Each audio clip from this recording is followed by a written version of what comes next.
என்னிடம் வருபவர் தம் தந்தை, தாய், மனைவி, பிள்ளைகள், சகோதரர், சகோதரிகள் ஆகியோரையும் ஏன் தம் உயிரையுமே என்னை விட மேலாக கருதினால் அவர் என் சீடராய் இருக்க முடியாது.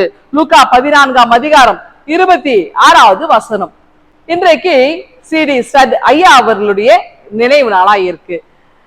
இவர் பாத்தீங்கன்னா சிறந்த திருப்பணி ஆற்றினவர். இவர் வந்து ஒரு பெரிய கிரிக்கெட் பிளேயர். இவரு அந்த விளையாட்டு வீரராக இருந்து சிறந்த திறமைசாலி.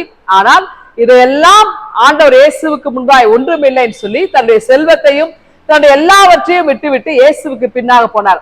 இந்தியாவிலும் சீனாவிலும் இவர் பணியாற்றினார். இவர் பாத்தீங்கன்னா இந்த ஜூலை மாதம் 12ஆம் தேதி இவர் மரித்தாருங்க. 1932ஆம் ஆண்டு இது நடந்த ஒன்று. இவர் வந்து ஒரு சிறந்த ஒரு திருப்பணியாற்றினார். அதாவது விலை மதிப்பில்லா முத்து அப்படின்ற ஒரு அருளுரை தான் அவர் கடைசியாக ஆற்றின அருளுரையாம். இவர் என்ன சொல்றாருனாக்கா, எல்லாவற்றையும் இழந்து ஆண்டவர் இயேசுவுக்கு பின்னாடி போன ஊழியத்துக்கு அப்படின்றார்.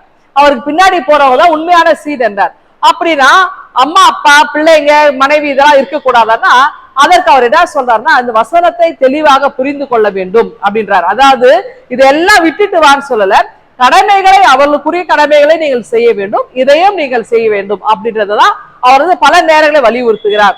அப்போ இதெல்லாத்தோட நம்ம வந்து பெஸ்டா யார வைக்கணும், இயேசு கிறிஸ்துவை தான் வைக்கணும். அவர் தான் முதன்மையாக நம்ம குடும்பங்களிலோ நம்முடைய வேலைகளிலோ நம்முடைய எல்லாவற்றிலும் இயேசு கிறிஸ்து தான் முதன்மை இடத்துக்கு வைக்கணும். அதுக்கு அடுத்துதான் மற்ற உறவுகள் அப்படின்றத அவர் தெளிவாக இருந்தார். இதைத்தான் எல்லாருக்கும் போதித்தார். அப்போ இவர் வந்து ரொம்ப சிறந்த ஒரு அருளுரையாற்றி அநேகரால் அன்றைக்கு பேசப்பட்டு புகழாரம் சூட்டப்பட்டவர் தான் இந்த ஐயா, ஸ்டட் ஐயா. இவர் மறித்த பிறகு இந்தியாவிலும் சரி சீனாவிலும் சரி அதிகமான நாள் அவங்க துக்கம் கொண்டாடினாங்க.